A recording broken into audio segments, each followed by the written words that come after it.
For more than 100 years, the mystery of Jack the Ripper has haunted the world. He was the shadow in the fog, the man who turned fear into legend. 5 women murdered in the dark corners of Victorian London, and no one ever caught him. For generations, historians, detectives, and ordinary people have searched for his name. They have written books, made movies, and argued theories. Some called him a doctor. Some said he was a butcher or a nobleman. But no one could ever prove the truth. Now, over a century later, a new discovery has changed everything. Not from a police file or a confession, but from a piece of silk, stained and forgotten for more than 100 years. This simple fabric may finally reveal who Jack the Ripper really was and why the truth was hidden for so long. To understand the story, we must return to London, 1888, a time when the city was divided by class,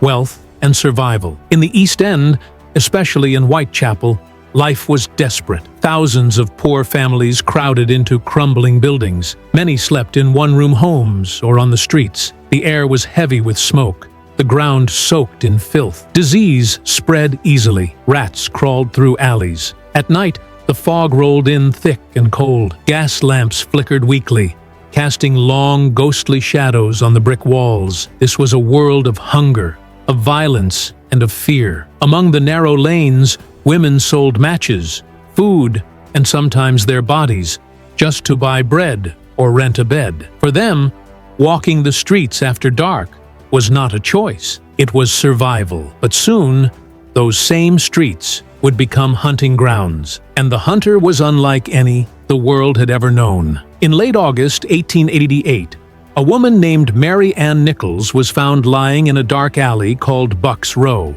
Her throat had been slashed so deeply that even the police officers, hardened by years of crime, were shaken. The newspapers exploded with headlines. "Horrible murder in Whitechapel." Fear spread like wildfire. Women rushed home before sunset. Men escorted their wives to their doors. Even the bravest policemen walked their beats with one hand on their whistles. Then, only a week later, another body was found. Her name was Annie Chapman. Her wounds were worse. The cuts were deliberate, almost surgical. The killer wasn't acting out of rage alone. He had control, precision, and something far darker in mind. By the third killing, London knew this murderer wasn't going to stop. The fear turned into chaos.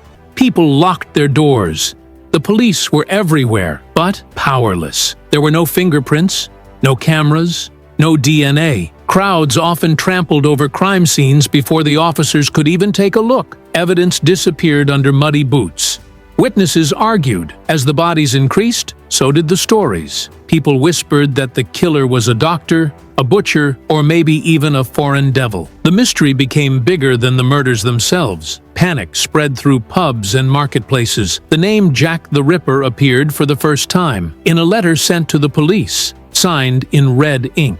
The name stuck. The myth was born. On the night of September 30th, 1888, horror struck twice. First, Elizabeth Stride was found dead, her throat cut. But something was different. Her body was not mutilated like the others. Some believed the killer had been interrupted. Only 45 minutes later, another woman, Catherine Eddowes, was found in Mitre Square. This time, the violence was beyond anything seen before. Her face and body had been brutally mutilated, a display of rage and precision. Beside her, police found a silk shawl stained with blood. At the time, it was collected as a curiosity, a small clue. No one could have guessed it would become one of the most important pieces of evidence in history, more than a century later. The last and most terrible murder came on November 9th, 1888.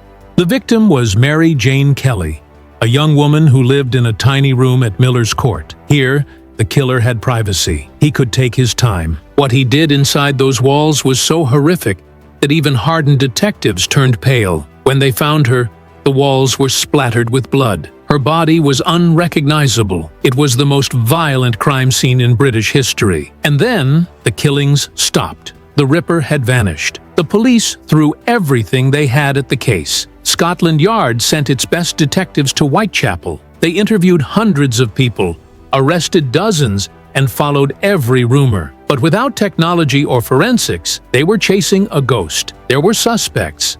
Many suspects. Doctors, sailors, foreigners, even members of the royal family. But behind closed doors, one name kept appearing. A man the police called Aaron Kosminski, a Polish immigrant living in Whitechapel. Kosminski worked as a barber. He lived in the heart of Whitechapel, close to every single murder scene. He was described as unstable, suffering from hallucinations, paranoia, and sudden bursts of anger. Neighbors said he talked to himself and often shouted at invisible people. Police records show that they suspected him early on, but they couldn't prove it. There were no witnesses brave enough to testify and no physical evidence to link him to the crimes. In 1891, Kosminski's family had him committed to an asylum. After that, the murders stopped, but still, no one said his name publicly. It was as if London itself wanted to forget. Over time, the Ripper case became legend. Books, movies, and theories turned him into a ghost story. The original evidence, the clothes, the tools, the photos, all scattered or decayed. Except for one thing, the silk shawl. It was said to have been found beside Catherine Eddowes, one of the Ripper's victims, but no one took it seriously. For decades, it sat in storage, passed between collectors like a cursed relic. Then, in 2007, a man named Russell Edwards bought it. He was fascinated by the case, obsessed even. He believed the shawl could still hold the answer. He turned to science for help. Modern DNA technology had advanced far beyond what Victorian detectives could imagine. Edwards contacted Dr. Jari Louhelainen, a scientist who specialized in recovering ancient genetic material. The shawl was fragile and contaminated by time, touched by hundreds of hands. But deep within the fibers, the doctor found something extraordinary. Mitochondrial DNA, genetic material that can survive for centuries, passed down from mother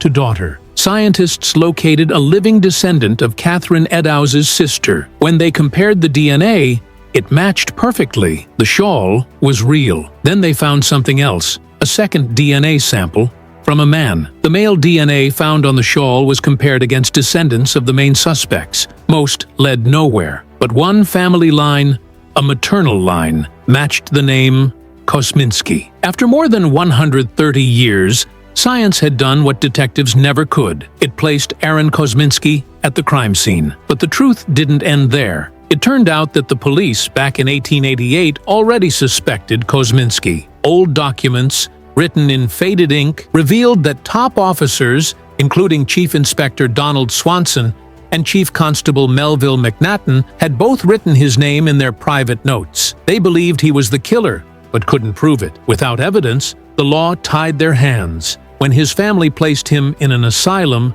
the murders stopped, but the police stayed silent. Maybe they feared public backlash. Maybe they didn't want to admit failure. Either way, the truth was buried with the paperwork. To understand how Jack the Ripper got away, we must understand where he hunted. Whitechapel was not just poor, it was collapsing under human misery. The streets were narrow, twisting, and almost impossible to navigate. At night, the fog was so thick that people could barely see their hands in front of their faces. There were no radios, no flashlights. Police carried whistles and oil lamps. If an officer turned a corner, he could disappear from sight instantly. In that darkness, a killer didn't need to hide. He just needed to take 2 steps back into the fog. The 5 women, now known as the Canonical 5, were not just names in history books. They were real people, survivors of a brutal world. Mary Ann Nichols, killed on August 31st, Annie Chapman, found on September 8th, Elizabeth Stride and Catherine Eddowes, both murdered on September 30th. Mary Jane Kelly, killed on November 9th. All of them lived on the edge of poverty. All of them were vulnerable, and all of them died in almost complete silence. The precision of the cuts, the quickness of each murder, they revealed a man who was not killing for money or anger. He was killing for control. The newspapers became part of the madness. Each paper wanted to sell more copies, so they printed wild stories, half-truths, rumors, and lies. They gave the killer a name, a voice, even a personality. Soon, Jack the Ripper was not just a man, he was a myth. People sold souvenirs. Tourists visited the murder sites. The killings had become entertainment. And through it all, the real man, Aaron Kosminski, sat in the shadows, silent, invisible, and slowly descending into madness. In 2014, over a century after the murders, the final tests on the shawl were completed. Under ultraviolet light, the bloodstains glowed faintly, tiny galaxies of history frozen in silk. The results were clear. The DNA on the shawl matched both Catherine Eddowes and Aaron Kosminski. The conclusion was unavoidable. Jack the Ripper was not a nobleman, not a doctor, not a genius. He was a mentally unstable barber living in Whitechapel, a man hiding in plain sight. But not everyone accepted the result. Some scientists argued the shawl might have been contaminated. Others claimed the DNA test was not detailed enough. Historians debated endlessly. Was it possible? Yes. Was it certain? Maybe not. But for many, the mystery finally had a name, and it wasn't the one people expected. After his commitment, Aaron Kosminski spent the rest of his life inside an asylum. The pattern was too perfect to ignore. Today, the story of Jack the Ripper still grips the world. It's not just about who he was, it's about what he represented. He was a reflection of his city, poor, angry, divided. A man created by the same streets that hid him. London tried to bury him, but the fog never lifted. The name Jack the Ripper became immortal, and perhaps that's the darkest part of all. The killer became more famous than the lives he destroyed. If the DNA is true, then we finally know the truth. Jack the Ripper was Aaron Kosminski, a man lost to madness, living among the forgotten souls of Whitechapel. But even with the truth uncovered, the legend remains. The story of Jack the Ripper is more than just a mystery about one man. It is also the story of fear, failure, and how society often forgets the people who suffer the most. For over a century, the world has been obsessed with finding the man behind the killings. But very few people have stopped to remember the women who lost their lives. But time slowly turned them into footnotes. They were daughters, mothers, and sisters who lived in poverty and died in silence. Their only mistake was being in the wrong place at the wrong time, living in a city that offered them little hope. As the years passed,